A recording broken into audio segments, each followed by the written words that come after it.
Who could be ringing the church bell at this time? Maybe it ain't an ooh, Father. Maybe it's an it. And maybe it's tolling the bell. Oh, there's no such things as ghosts and monsters. Haven't I made that clear to you? Something tore the throats out of Charlie Rousseau's sheep, and that something didn't leave any tracks. Andy Trent here saw a weird glow moving across the marshes last night. And this morning, he found 2 of his sheep dead. Their throats torn open. Maybe the same thing that killed Andy's sheep is tolling the bell. I was on my way just now to deliver a special letter at Penrose Manor when a strange light appeared on the road before me, then moved quickly across the marshes and faded into the mist. I turned the cart around and hurried back here. It's not real. First the light, and now the bell. There's a very sound and logical reason for the bell tolling at this time, and I'm going to find out what it is. You can drive me to the church pots. The letter can wait. No hurry. Nothing will harm you if you're with the priest. Is that true, Father? Ah, what you need is more faith and less imagination. Come along.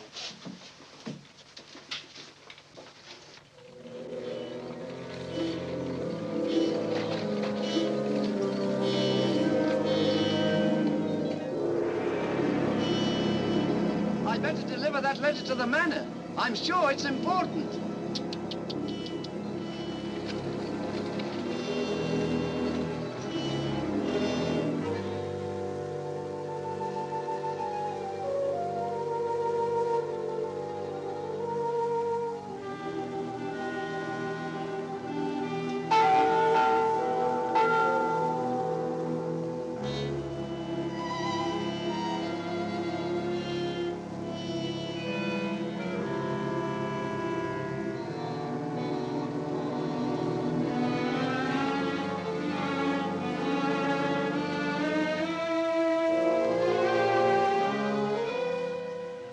Goodness, that bell has stopped. Odd, it's tolling at this time of night. I don't like it. What with this phantom roaming the marshes? I saw it again tonight. Who would that be?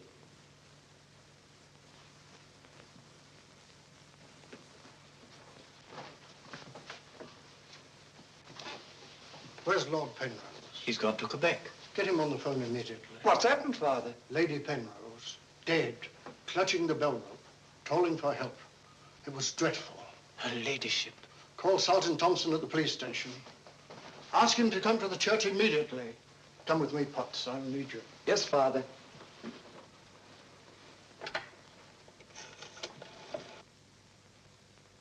Operator, put me through to Quebec. Lord William Penrose. Yes, he's addressing a meeting of the Royal Canadian Occult Society at a Quebec hotel. It's urgent, sir. Page? Yes, sir? Lord Penrose. Lamont Rouge is on the telephone. It's urgent. He's in the Gold Room. Yes, sir.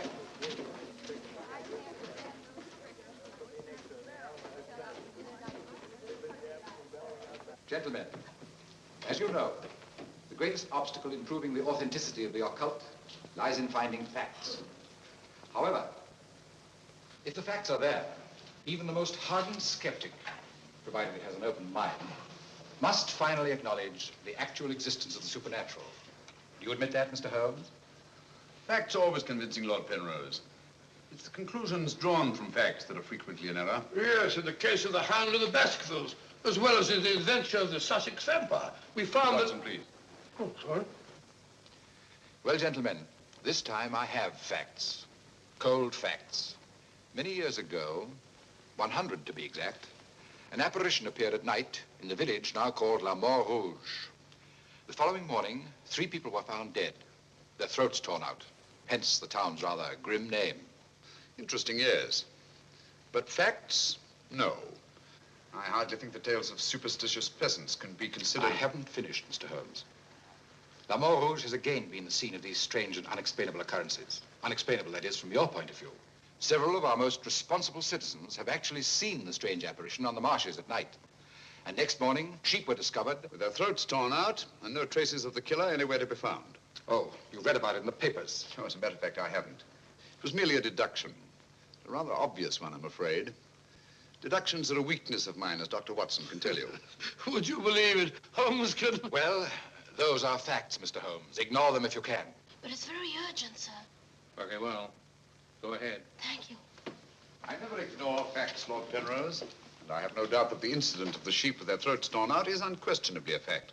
However, the interpretation of this fact as being final proof of the existence of the supernatural is merely supposition, and therefore cannot be accepted without further data. Your opinions, Mr. Holmes, are undoubtedly the result of your inability to cope with something beyond the realm of your comprehension. Myself, man.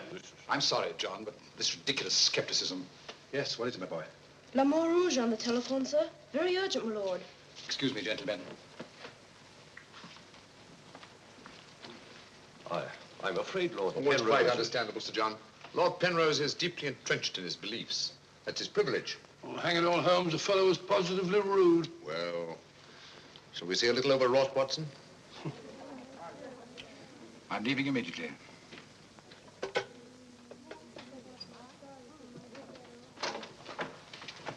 Order my car at once and hurry. Yes, sir.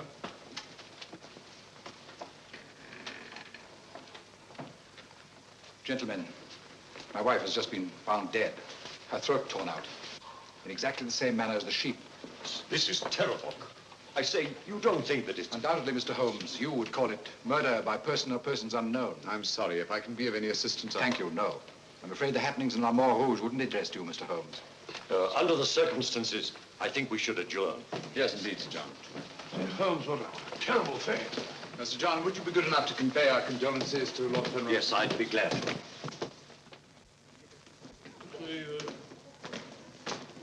Can't we get something to eat before we leave? You don't often get food like you do here. Don't you ever think of anything else besides your stomach? No, not often. I gotta get a paper. Morning. Good morning, sir. I imagine you'll be glad to get back to London, Mr. Holmes. Yes, indeed. Oh, by the way, there's a letter for you, sir. Thank you. Oh, here's something about Lady Penrose. She was found in the church with her throat horribly cut.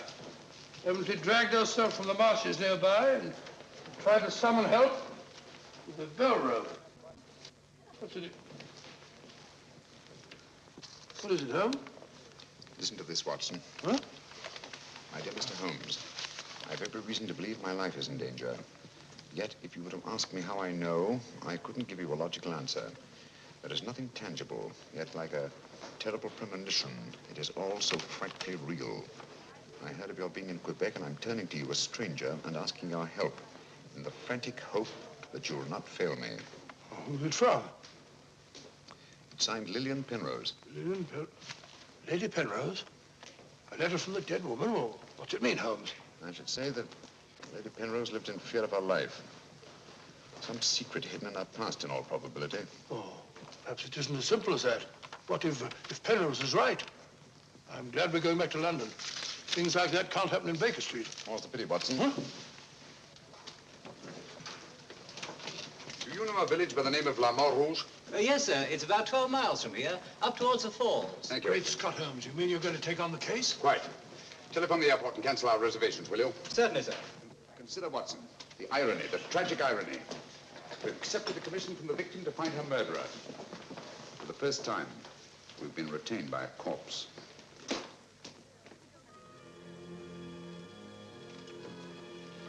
Doesn't seem to be a bell. Never mind, come along. Do you think we should?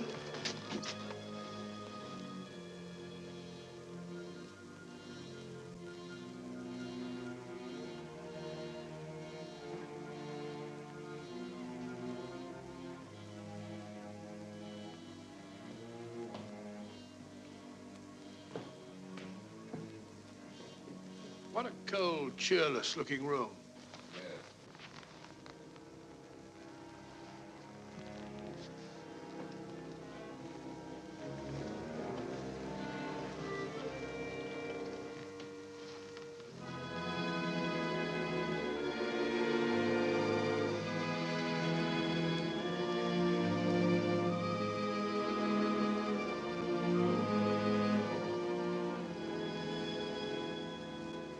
What do you want?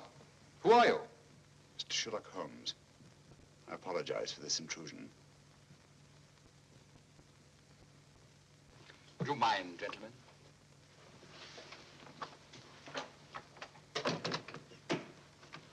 Mr. Holmes, is it your custom to burst into people's houses without ringing the bell? We couldn't find the bell, sir.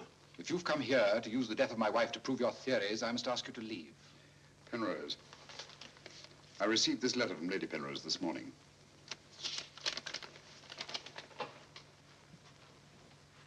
That was devilish awkward.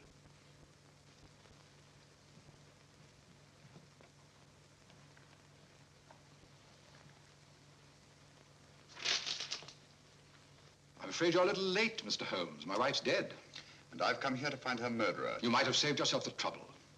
I'm convinced that the solution of this horrible deed lies in an understanding of psychic phenomena. Although I don't expect you to admit that, Mr. Holmes. I assure you, Penrose, I neither believe nor disbelieve in anything, including psychic phenomena. If I could just see Lady Penrose, it might help dispel much of the mystery that surrounds these happenings in the Rouge. Drake! Why don't you answer the blasted thing? Sergeant Thompson has charge of the case. You'll find him at the police station. And now I must ask you to go and take your assistant with you. You'll excuse me if I don't show you out. Drake! Drake! Drake, where are you? What?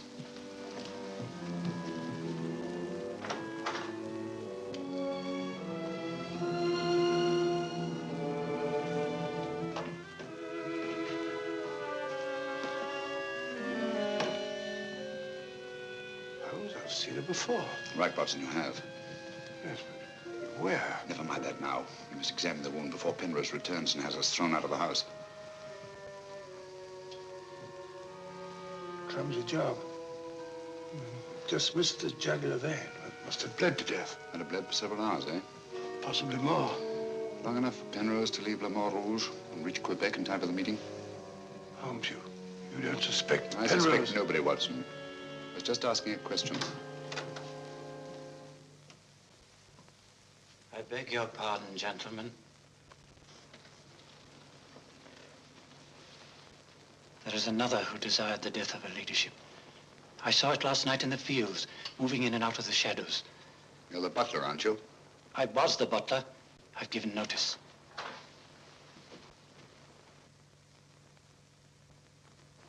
Drake! Get out. Get out of this.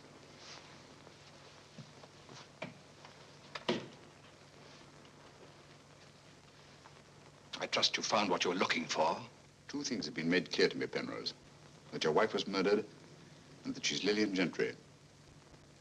Lillian Gentry? Will you leave, or must I call the police? That will not be necessary. We're on our way to the police station now. The wounds found on Lady Penrose's throat are identical with those found on the throats of the dead sheep. Now, I'm not a superstitious man, Mr. Holmes, but I don't know of any weapon capable of inflicting such wounds, except an animal's claw. Of course, it could be done by a 5-pronged garden weeder. Not that garden weeder, Mr. Holmes. That's mine. I use it to weed the garden at the back of the jail. I'm inclined to agree with the Sergeant, Holmes. A weapon such as that would have severed the jugular vein, and death would have followed immediately. Lady Penrose lived long enough to drag herself to the church and toll the bell in a frantic effort to call for help. Yes, I know all about that.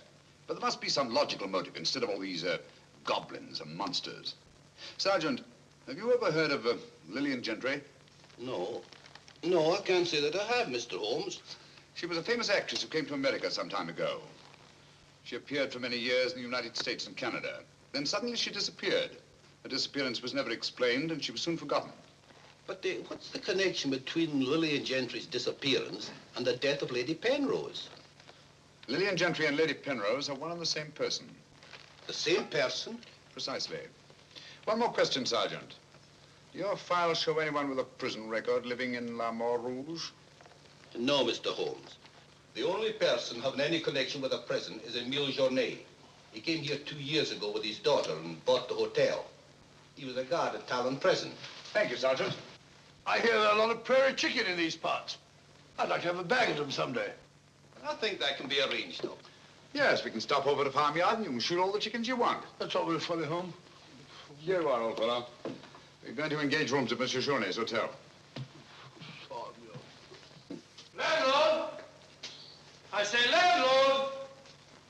Place seems deserted. Won't be for long if you bill her like that. Landlord! Oh, sorry, Holmes. Got to try and make summer. Yes, monsieur? My dear, have you got a room for us?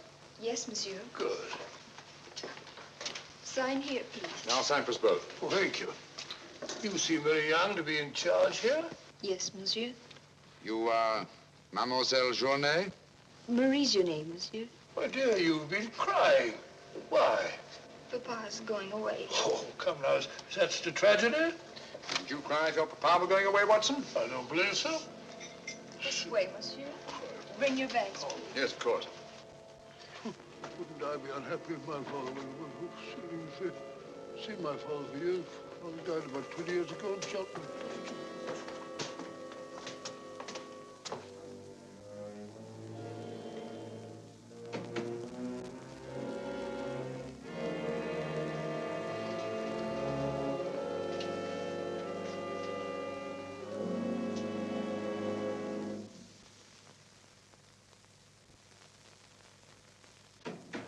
Some talk of Alexander, some of Hercules, of Victor and Lysander, such great names as these. Bills. That's the way it goes, Emile. It costs money to be born, and it costs money to die. Do you know who that was in the car? It was Sherlock Holmes. He's here now. What do you think he'll find? Ghosts and monsters. What else is there for him to find? There's nothing. I don't know. You're afraid, Emile? Of course I am, and so are you. Who isn't? Why should Sherlock Holmes come here? To investigate the death of Lady Penrose. What else? I'm afraid Mr. Holmes will return to London a sadder, but a wiser man. Why'd you say that? Well, you can't arrest ghosts and monsters, can you now? Well, I'm on my way. The mail must be delivered. Some talk of Alexander, some of Hercules. That's better. This room gives me the creeps. It is very seldom used, monsieur. It isn't often that strangers come to Le Rouge, and when they do, they never stay. I can't say that I blame them. Will your father be away for long? I don't know, monsieur. When is he leaving? I don't know. Marie! If you need anything, just ring, monsieur. That girl's frightened, Holmes. Obviously. She made the mistake of telling us that her father was leaving. Huh? You don't think that Journet... Suppose we have a little talk to Monsieur Journet. It might prove illuminating. Didn't I tell you not to answer any questions? Yes. Didn't I tell you to keep a silent tongue in your mouth? Yes, Papa. So you told them I was going away? Yes, Papa. That'll teach you to keep your mouth shut. Monsieur Journet, just why are you leaving La Mort Rouge at this particular time? I'm not leaving. What gave you the idea that I was? Your daughter? My daughter's mistaken. I merely said that I would like to go away. I've just been teaching her the difference. Yes, so I observed. I can't say that I approve of your method, sir. I'll ask you to mind your own business. Run along, dear. Oh, there, my dear. Disgraceful, hitting a child. Monsieur Journet is quite right. It's none of our business. Monsieur Journet, what do you know of the death of Lady Penrose? Only what everyone in the village knows, that she was killed by the monster. You've seen this monster? No, but who else could have done this terrible thing? Sheep have been killed, their throats torn out. You were a jailer at Talon Prison, weren't you? Oh, yes, monsieur. Why did you decide to come to La Mort Rouge? Well, I always wanted to own a hotel, and I heard this one was for sale, so I bought it. That was 2 years ago. Yes. I believe it was about the time the monster made his reappearance, wasn't it? Do you suspect me of being the monster, Mr. Holmes? No. I was just remarking a coincidence. I thought you didn't believe in those things, Holmes. Quite right, Watson, I don't. At least, not in the supernatural variety. Not the werewolf who bites into his victim's throat with his teeth. But, a monster who uses for his weapon of death a 5-pronged garden weeder. Yes, that's a little more in my line. I don't know what you mean. I mean that this monster's been recreated and used as a screen behind which to commit a horrible crime. Whoever did it felt certain that no suspicion could possibly fall on him. But my unexpected arrival upset his plans. Very possibly he became frightened, decided to run away. You're right, monsieur. I was running away. But not for the reason you think, but in fear of my life. And who would want to kill you? I don't know. It's like some terrible premonition. But it's so real. The very word, it's in Lady Penrose's letter. Yes. That still doesn't explain this garden weeder. I swear to you, I know nothing about its being here. Haven't we better send for that fellow, Sergeant Thompson? No, Watson, that won't be necessary. Monsieur Journet knows as well as we do that you can't run away from yourself. Oh, would you be so good as to return this to Sergeant Thompson, monsieur? I took it away quite by accident.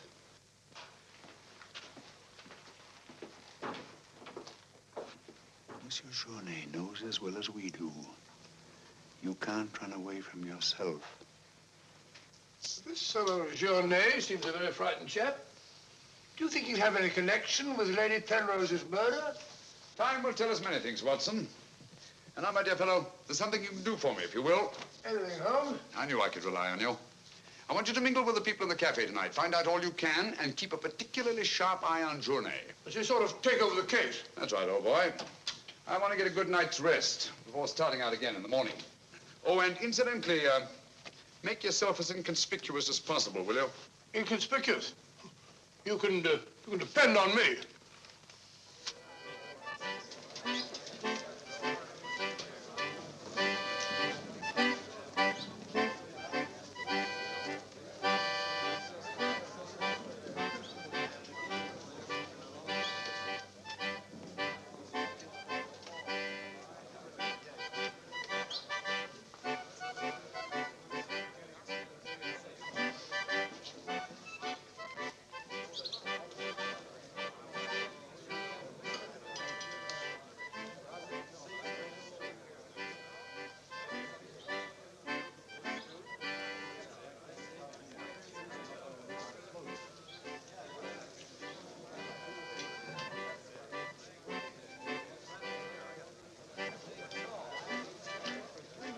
Thank you, my dear.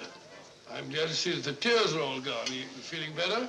Thanks to you and Mr. Holmes, Papa's not going away. Not going away? Oh, good.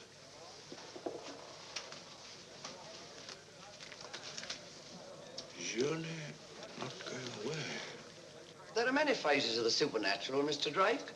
Witchcraft, vampires, werewolves, ghosts, monsters. You'll find them all in the history of crime. So I say to myself, Potts, this is the handiwork of the supernatural. I gather that your name is Potts, that you're interested in the detection of crime. Allow me to introduce myself. My name's Watson, Dr. Watson of 221B Baker Street, London, England. How do you do, sir? Here's the crime. Bigger and better crime. I deduce, my good man, that you're somewhat drunk. Yeah. Sharp he is, sharp as a tack, and just as flat-headed. You might also deduce that I'm leaving this place. Getting out as soon as the bus I'm waiting for hoots its hooter. I believe they say honks its hooter in these parts. Hoots to me, honk to you. Hoot, hoot. My dear fellow, I don't care two hoots whether it's hoot or honk. Oh, that's my bus, gentlemen. I just heard it hoot its hooter distinctly. If you solve this case, let me know. Personally, I'm betting on the monster. You take my advice, Patsy. Get out of this place before they find you with your throat cut.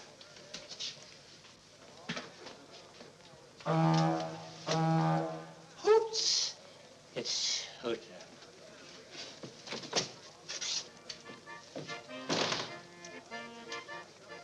Nervous? Well, the thought of having your throat torn out by some monster isn't likely to make you very gay, Dr. Watson. No, indeed. Some of Monsieur Journet's excellent wine will soon remedy that. Marie, would you bring a bottle of this excellent wine for my friend here? Yes, monsieur. Mr. Potts, as a student of the occult, supposing you give me your theory of this murder. You like this wine? Oh, but Dr. Watson, I never drink anything stronger than milk. Teetotaler? No, hiccups. Every time I drink alcohol, I have hiccups. Sorry.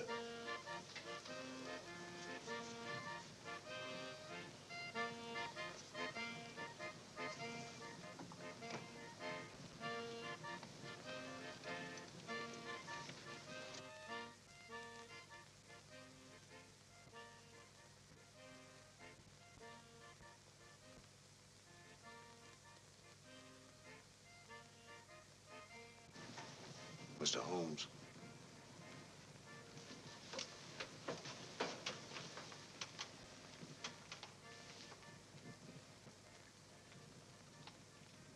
Mr. Holmes.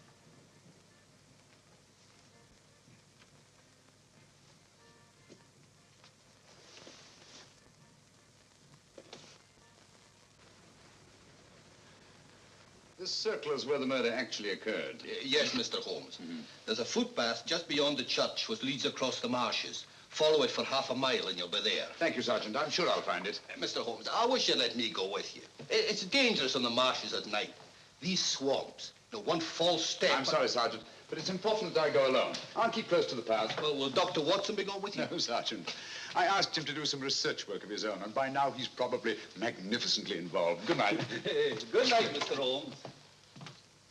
But according to your theory, Dr. Watson, everyone in the village is under suspicion.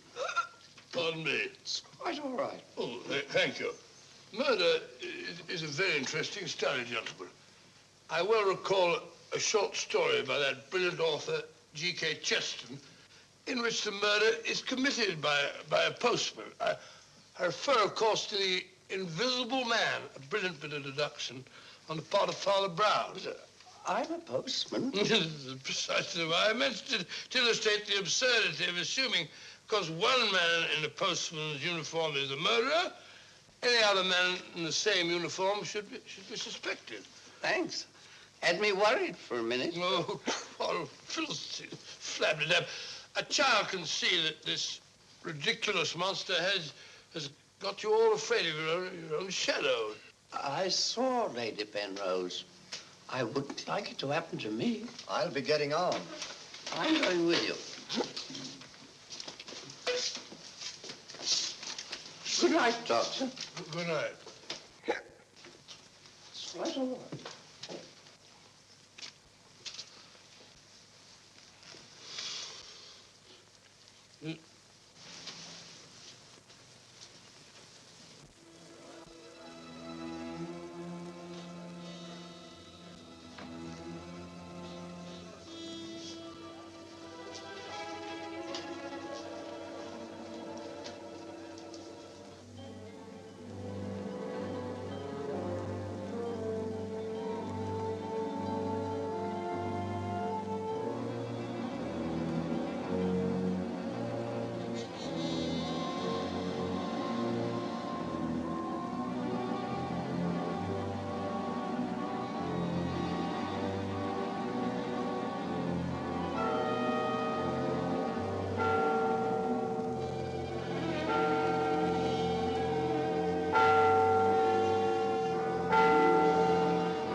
So strange about a church bell ringing.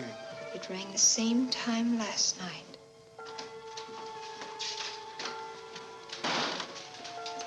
Excuse me, Dr. Watson. Can you tell me if Mr. Holmes is armed? Armed, my dear fellow? Why should he be? He's gone to bed. You're wrong, Doctor. He went out in the marshes alone. I tried to go with him, but he refused. But great Scott, if he runs into this monster and he's by himself, he'll get killed.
Holmes! Holmes! Are you all right? Where are you, Watson? Here I am. Over here, Holmes. Watson, where are you? I'm in the bog. Oh, good gracious. Come here. Your instructions were to mingle with the people and stay in the cafe. Sergeant Thompson said you were out here alone, so I thought you might need help. Yes, so you proceeded to fall in the bog, eh? Fall? I was pushed into the blasted thing. Pushed by the most ghastly apparition. Came at me like a roaring furnace, with spitting fire in all directions. Before I could get my revolver, the thing was upon me. The next thing I knew, I was in the bog. Are you all right, Mr. Holmes? I heard shots. Yes, I'm all right, but Dr. Watson here seems to have encountered the monster. He has? Come along, old fella. We'd better get you out of these wet clothes and into a hot tub before you catch a death of cold.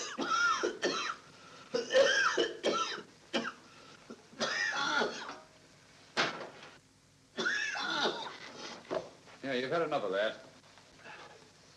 Drink this. You'll be as fit as a fiddle in the morning. Oh, you had such a bad time. I got a right to share your dangers. Thanks, old fellow. You know, I wasn't sure the villagers weren't right. And if it did turn out to be some sort of supernatural monster, well, why should I involve you? Rubbish. However, I did learn something. I can now state positively that our antagonist is not a phantom. But the thing actually spat flames at me. All just a figment of your imagination. The murderer knew I was out on the marshes, and obviously wanted to frighten me. You frightened me, all right. How do you manage the flames? Merely clothing, treated with phosphorus. When the murderer fled, his shirt caught on a tree, and this piece of cloth was torn off. Come in. I'd like a few words with you, Mr. Holmes. I'll come directly to the point. Hello. What happened to your assistant? I'm not his assistant. If you must know, I was pushed into a boggy hole on the marsh. Pushed? By whom? I don't know. Spat fire at me. My good sir, in spite of Mr. Holmes's theories to the contrary, things have been seen and heard on those marshes that cannot be explained away by the use of logic. If I were you, I'd keep away from them. I'm not so sure. Holmes found... Penrose, for the first time in my long pursuit of crime, I confess that I find myself baffled. I'm a detective. I need tangible clues. And up to now, I admit, I found none. And you won't. I advise you to leave La Mort Rouge. Tonight, you escaped with your life. Next time, you may not be so fortunate. Thank you for your considerate advice, Lord Penrose. Good night, sir. Excuse me. Oh, good night. I don't like that fellow, Holmes. Why do you think he came here? He wanted to find out if we discovered anything. He seemed very pleased when I told him we hadn't. Now, Watson, there are one or two questions I want to ask Sergeant Thompson. You stay here. I have a vitally important job for you. Anything, Holmes? What do you want me to do? Go to bed. Yes, it's cotton fabric. Yeah, take a look. That discoloration, the purple ink must have been spelt on it. Possibly. I should say this cloth was red with blue lines. Probably large checks. Yes, it seems to have been laundered a good many times.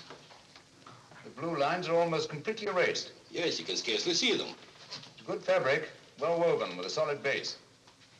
Hello, Bill. Hello, Sergeant. Your phone call must have been important. You bring me over this time of the night. It was. This is Mr. Sherlock Holmes. He wants to ask you a few questions. This is Mr. Taylor, the storekeeper, Mr. Holmes. Oh, good evening, Mr. Taylor. Good evening, sir. Have you any shirts of this design? The squares are red and the lines blue. Yes, I have. Can you remember to whom you sold them? I can. I keep them in stock specially for Judge Brisson. He won't have anything else. Judge Brisson, who's he? A retired magistrate. He's a cripple, lives alone with his housekeeper. Have you sold any of these shirts to anyone else? No, sir. They're too expensive for the village and the boatmen. This is the finest material, imported. You say Judge Brisson's a cripple? Yes, he was a magistrate in Quebec. Had a stroke about 2 years ago. That's why he retired and came here to live in Le Mort Rouge. Just about the time that Monsieur Journet arrived here. Now that you mention it, it was just about then.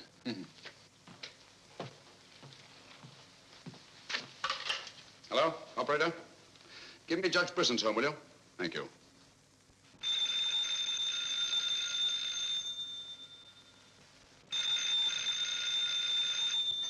Nora. Let it ring. Haven't I told you not to answer the phone at night? Yes, sir. Well, then obey my orders. Yes, sir.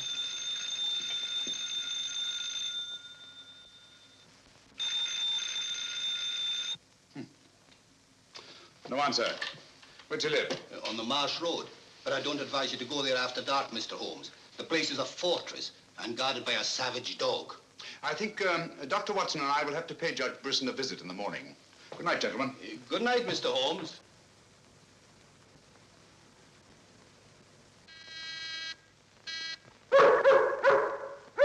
Two locks on the door.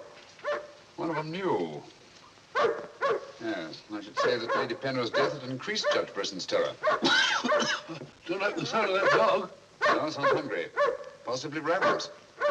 Couldn't we come back after he's had his breakfast? I'm sorry, Watson. Our business won't wait.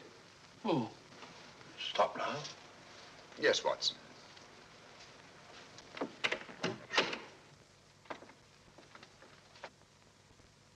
Good Fido. Good Fido. Good Monty. Good Winnie. Who is it? Sherlock Holmes and Dr. Watson. I telephoned Judge Brisson we were coming. You can't come in. He's given orders no one is to be admitted. You wouldn't want Judge Brisson's death on your hands, would you? No, sir. Then you'd better let us in. I'll probably lose my job for this. Not after we've talked to Judge Brisson. My good woman, you keep an eye on that dog.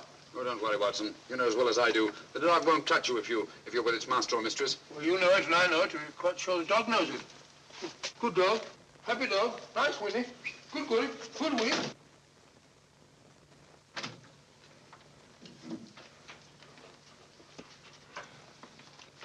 Let me warn you, I'm armed, and I'm an expert shot. We didn't come here to harm you, Judge Brisson, but to protect your life. I told you over the phone this morning, Mr. Sherlock Holmes, that I did not want to see you. I don't want to see anyone. But I want to see you. Stay where you are. Nora, show these men out. Judge Brisson, if you'll answer a few questions, I may be able to save your life. I have the fullest confidence in my own defenses, and I will not trade them for any theories of Mr. Sherlock Holmes, however plausible you make them sound. Now get out, will you? I'm sorry. Under the circumstances, I'm helpless to prevent your death. Almost certainly by violence. Come along, Watson.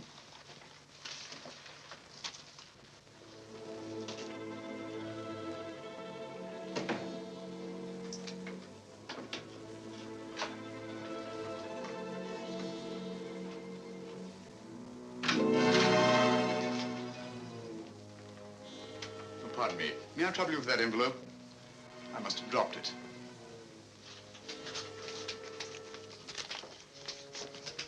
Thank you.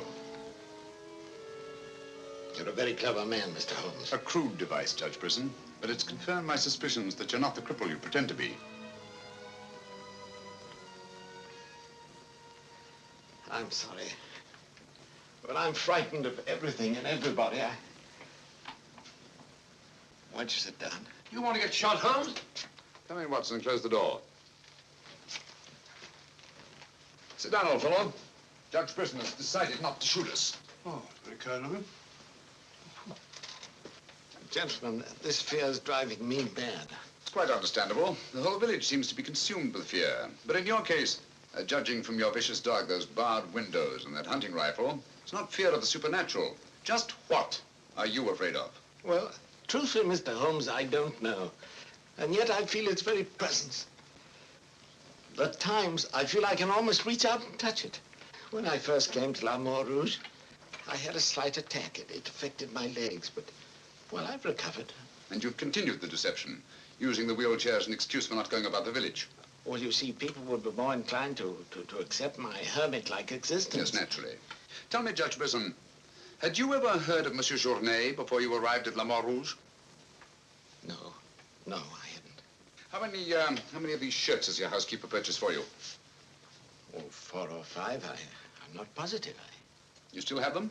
Well, 1 or 2 became badly worn, and I told my housekeeper to give them to a man who was doing some work for me at that time. Can you describe him? No, I'm afraid I can't.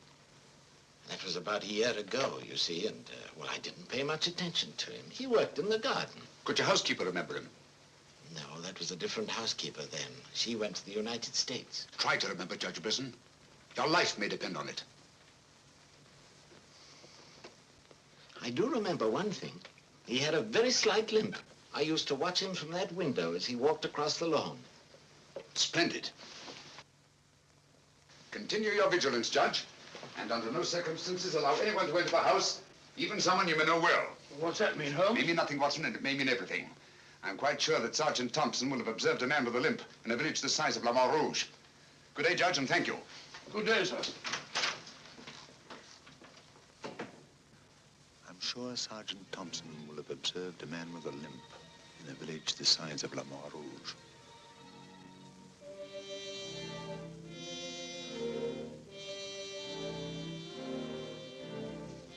This is what's left of the Delaport Hotel, Mr. Holmes. Dana sleeps here when he's in La Mort Rouge. Spooky old place. The villagers call it the ghost house. It's been deserted for years.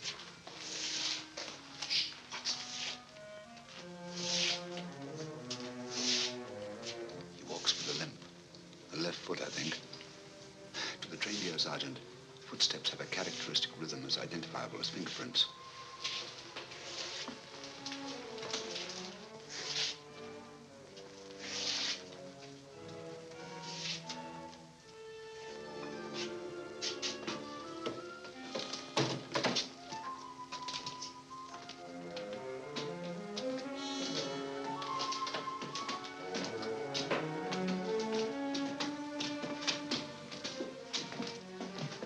What do you want? We've come to have a talk with you, Tanner. I've done nothing. Then you won't mind answering a few questions. What do you want to know? Tell me, Tanner, where were you 2 nights ago? Down the river. And last night? I just got back tonight. You're lying. You can't frighten me. But now I got a job to do. Quite evident that you haven't been on the river within the last 48 hours. Are you trying to make me out the murderer of Lady Penrose? How do you know she was murdered? I'll tell you how you know she was murdered. Because you murdered her. Holmes, look! In there! The monster! That's right, Watson. One of Brisson's shirts, which Tanner here treated with phosphorus. Take him, Sergeant. I'll give you all the evidence later.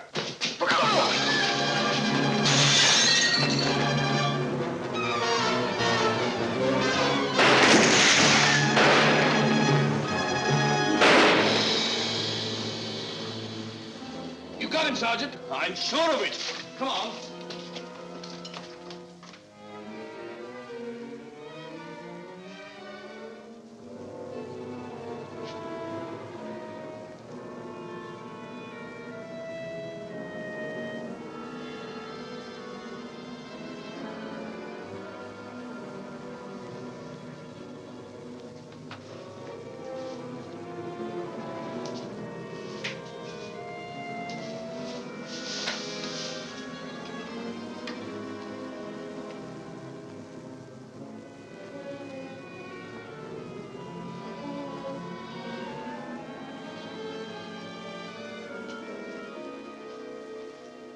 I see no reason why we shouldn't leave for home tomorrow.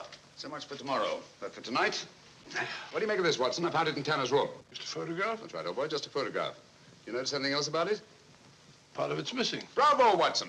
Now, if we can find the missing half, notice the discoloration of the torn edge, faded signature. The upper half was torn off sometime within the last year, I should say. Well, why all this fuss about an old photograph?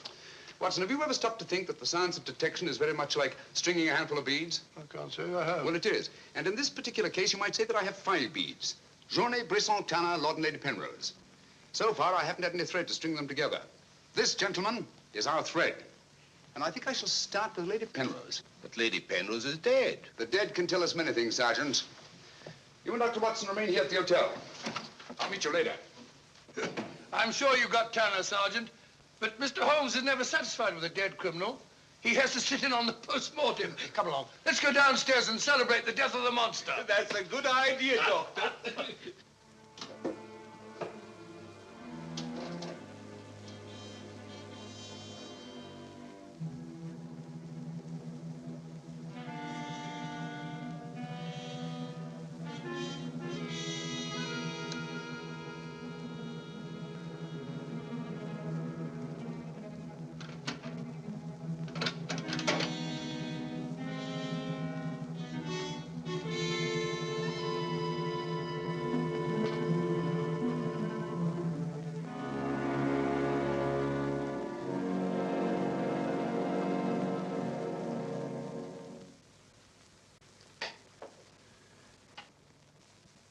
So the great Sherlock Holmes becomes a common thief.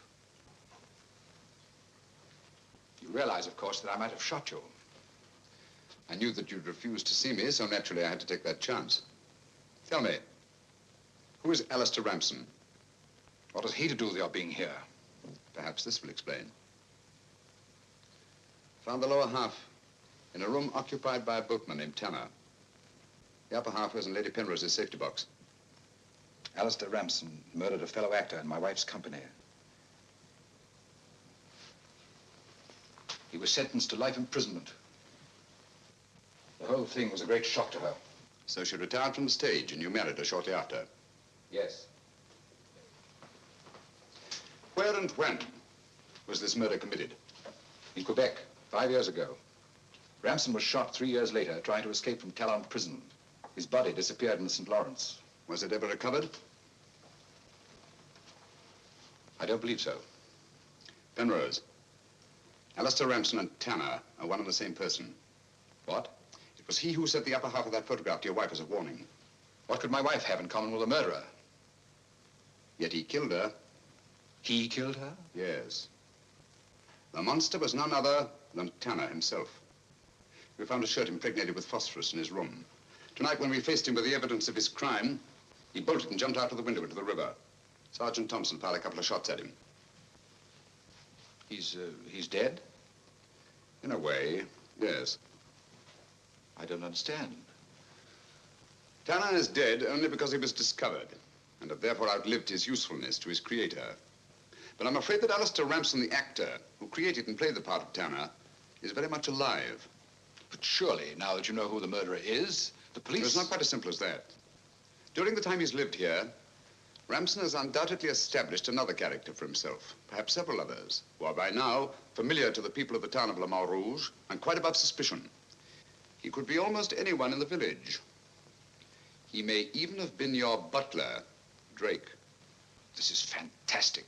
Yes. Yet Lady Penrose's death is only the beginning. There's no saying where this madman will strike next. Tell me, is there anyone else in Le Mans Rouge who may have been connected in any way with the case of Alistair Ramson? Judge Brisson was the magistrate who tried and sentenced him.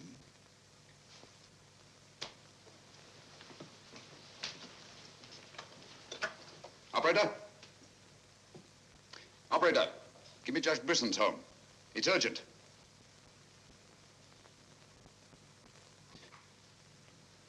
Judge Brisson, this is Sherlock Holmes. Oh, yes, Mr. Holmes. Oh, I'm quite all right, thank you. I've chained up the dog, as you asked. As I asked? I haven't telephoned you before. Somebody's obviously imitated my voice in order to gain access to the house. I was certainly, Mr. Holmes. I'll lock all the doors and await your arrival. Yes.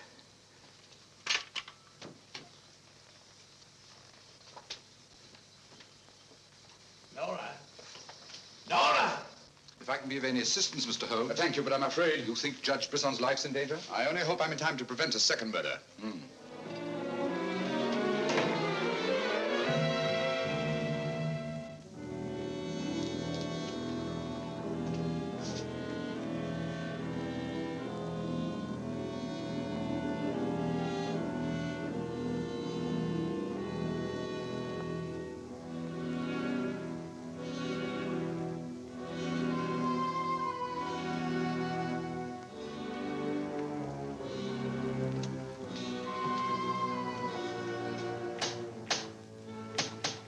That's Mr. Holmes. Show him in.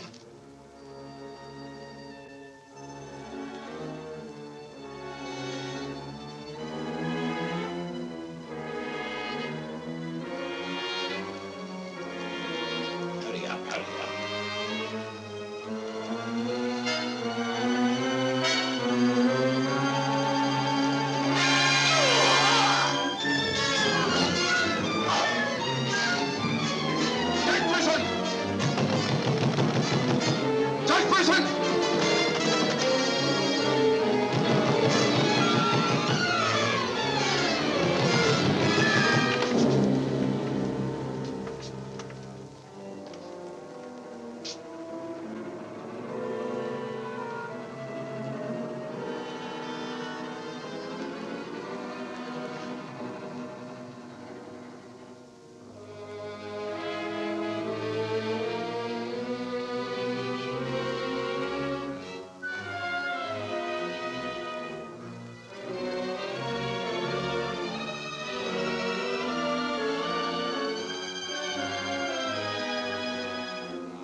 You know who it was? I don't know. I don't know.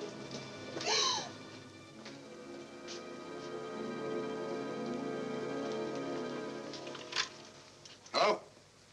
Operator, Monsieur Journet's cafe. I want to speak to Sergeant Thompson. It's urgent.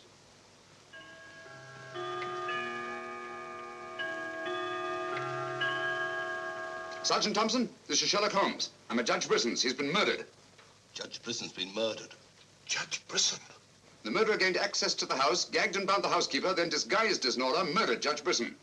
I'm returning to the old Delaporte Hotel on the chance that he'll go there to change his clothes and assume another disguise. Ask Dr. Watson to meet me there as quickly as he can, will you? You'd better come here at once and take charge. Right.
Throw your revolver on the floor in front of you and raise your hand, Sherlock Holmes.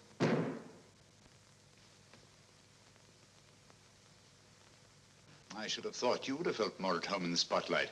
I see you finally identified me. Jack Tanner and Nora the housekeeper were brilliant. You should really take a bow. It's too bad you appeared on the scene when you did, and I had to ring down the curtain on the monster. Your recreation of the monster of La Mort Rouge as a means of murder must have given you great satisfaction. Why did you kill Lady Penrose? I see no reason why I shouldn't tell you. I couldn't bear the thought of another man possessing her. And Judge Brisson? During the trial, I grew to hate him. And when he sentenced me to prison, I vowed that someday I would escape and kill him. I see. Obviously, you planned still another murder. Otherwise, you'd have returned to the safety of your first disguise and defied me to find you. You're right. I am. There were 3 people in my life who had no right to live. 2 have already died.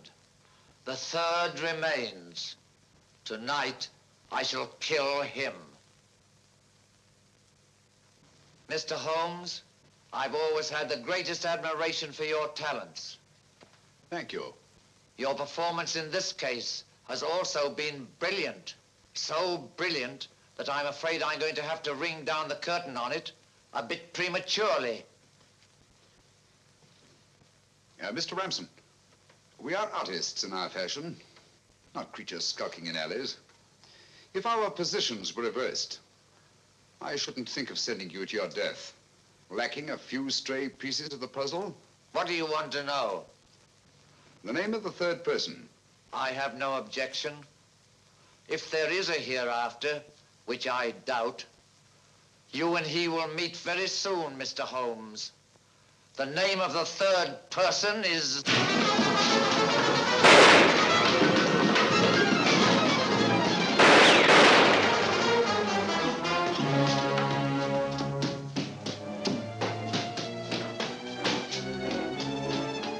Coming, Holmes! Look out, Watson!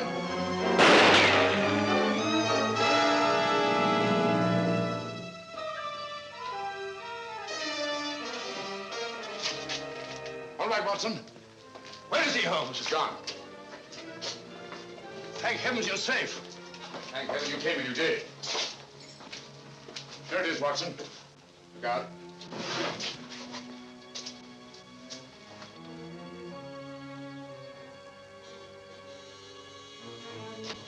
So you got away again? Yes, Watson. Over that warehouse roof, most probably. What a fellow's a room. Yes. This is obviously the secret room where his disguises were created. Looks like an actor's dressing room. He is an actor, Watson. One of the finest acting talents of our time. Look at this. Nora, the housekeeper. His name's Alistair Ramson. Alistair Ransom? Never heard of him. No, that's not important. The important thing is that he murdered Lady Penrose and Judge Brisson. Great Scott, he did it. Yes, Watson. This Ramson is a paranoiac. His orgy of crime is not complete. There's still another. I was just about to learn his name when you so conveniently fell down the stairs. Sorry, old chap. You be, old boy.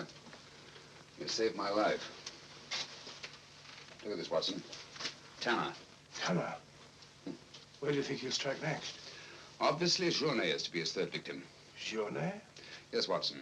As in the cases of Lady Penrose and Judge Brisson, Journet also felt his presence. But in each case, it was vague and unexplainable. Well, what connection can he have with Judge Brisson or Lady Penrose? Journet was a guard at Talon Prison, where Alistair Ramson was confined. He's the 3rd person against whom the murderer holds a grievance. Now he's disappeared. Journet disappeared? Well, so Marie told us in the cafe. Watson, Journet's disappearance can mean only one thing. He's in hiding. Our job is to find him before Ransom does. Journet is the only man who can lead us to the murderer. We'd better have a talk with little Marie.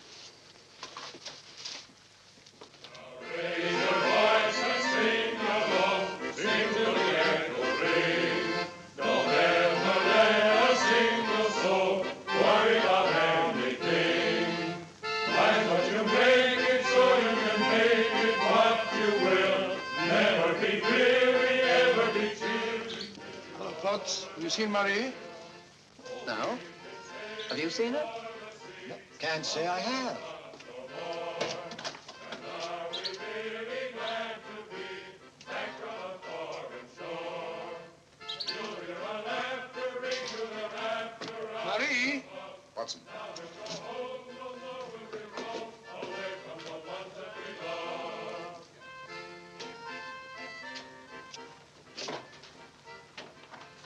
What is it, Holmes? I'm afraid we're too late. Marie.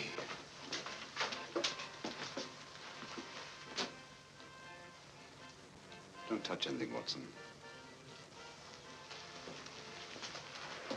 Murdered in exactly the same way as Judge Bruce and Lady Penrose. Poor innocent little child. I should have prevented this. Nonsense, my dear chap. You did everything possible. How on earth could you have prevented it? The child's death is a tragedy, of course. I see exactly what happened. She was standing here by the desk, and the murderer came in by that door. He came in through that door, but Marie was not in the room. She alone, of all people in the cafe, saw Ramson enter this office. It was someone she knew well. Someone who might have a message from her father. So she followed him here. And when she refused to tell him where her father had gone, he killed her. Ramson already knew that Johnny had disappeared, but he didn't know where. When he questioned her, she became suspicious, and it was then that he killed her. Telephone Sergeant Thompson, will you? And here's the Judge Brisson's. Ask him to come here at once. And see that no one leaves the cafe until he gets here. The murderer may be among them.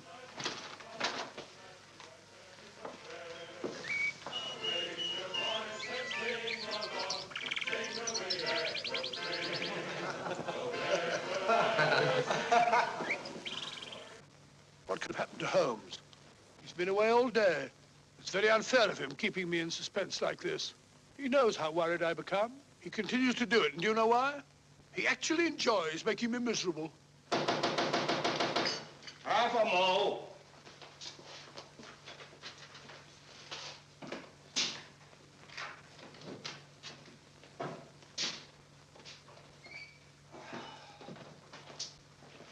No good, Watson. It won't work. What won't work? I've been to every place where Journey could possibly be in hiding. That's where you've been all day. Yes, Watson, and I must admit that I'm completely baffled. We've got to find Journey before it's too late. But how? I've been everywhere within a radius of 5 miles of this village. I've even been to the church in the hope that he'd disguise himself and attend Mass. He may have gone to Quebec. Every road's covered. He hasn't left this vicinity, of that I'm certain. All right, I'll answer it. Hello? Hello?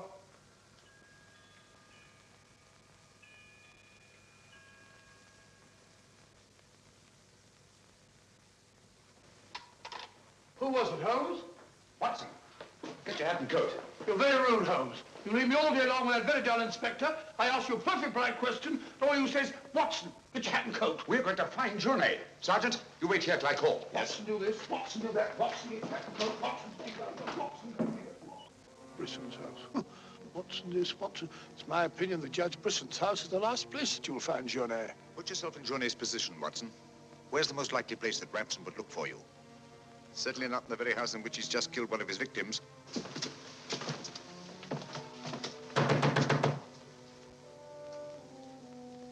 Journey! Journey! It's Sherlock Holmes and Dr. Watson. We're here to help you. I don't like the look of it, Holmes.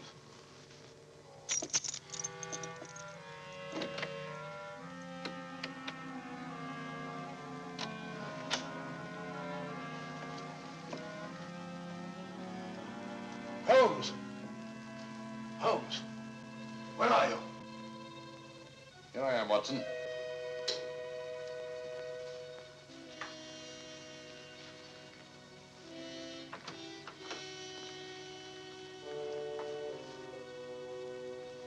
Journey!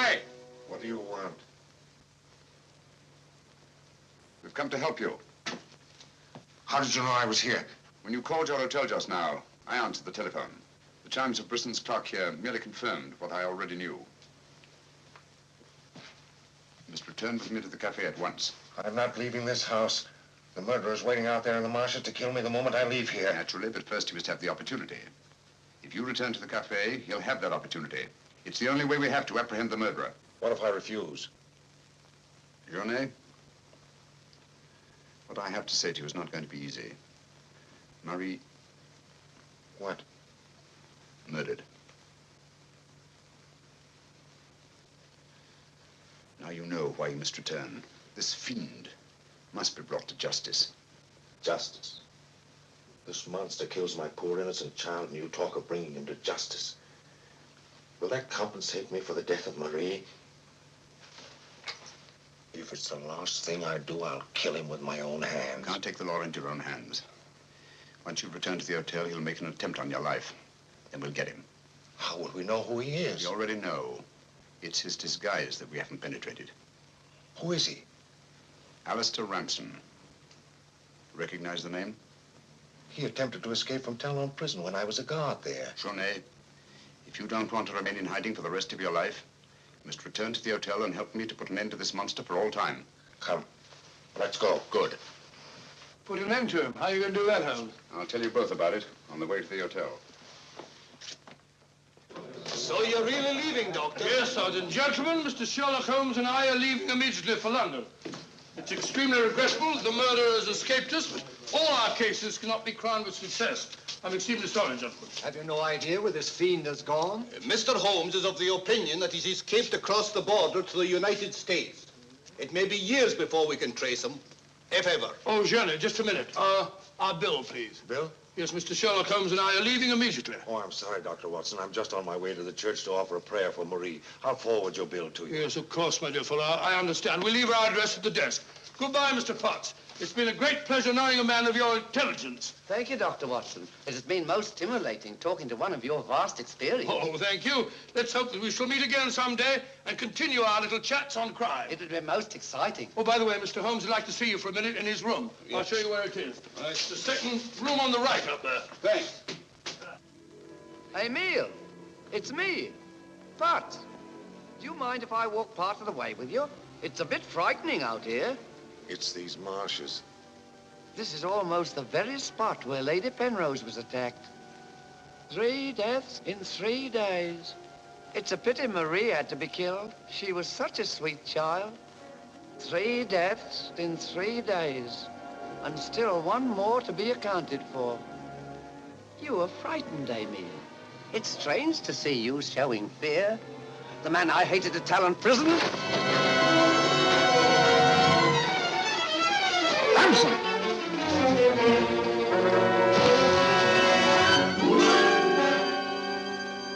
Sherlock Holmes. Yes, Mr. Ramson. So you see the final curtain has not fallen after all. I thought you were on your way to London. Naturally, that's what I wanted you to think. That's why Dr. Watson announced our departure in the cafe.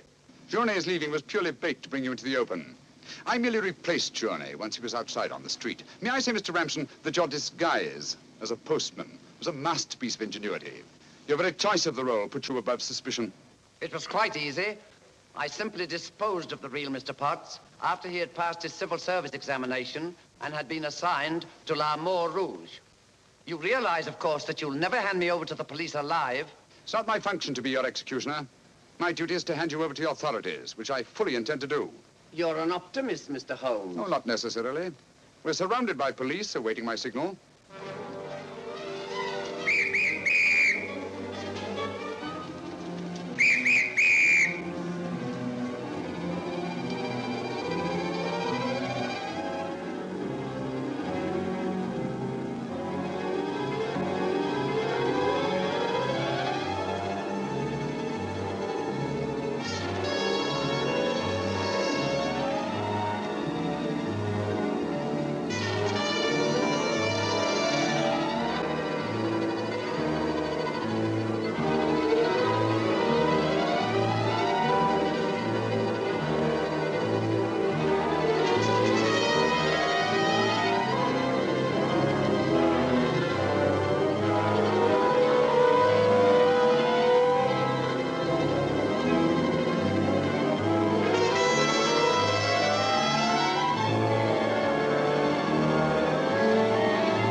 killed him. With this. Ransom's instrument of death has been his own executioner. Well, gentlemen, our search for the monster has ended where it began, on the marshes. Eh, Watson? Watson, where are you? Why isn't he here? He was with us a minute ago. Watson! Here I am, Holmes. Where are you? I've fallen in another hole.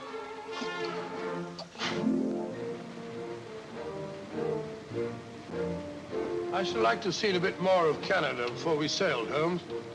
So should I, Watson. Canada.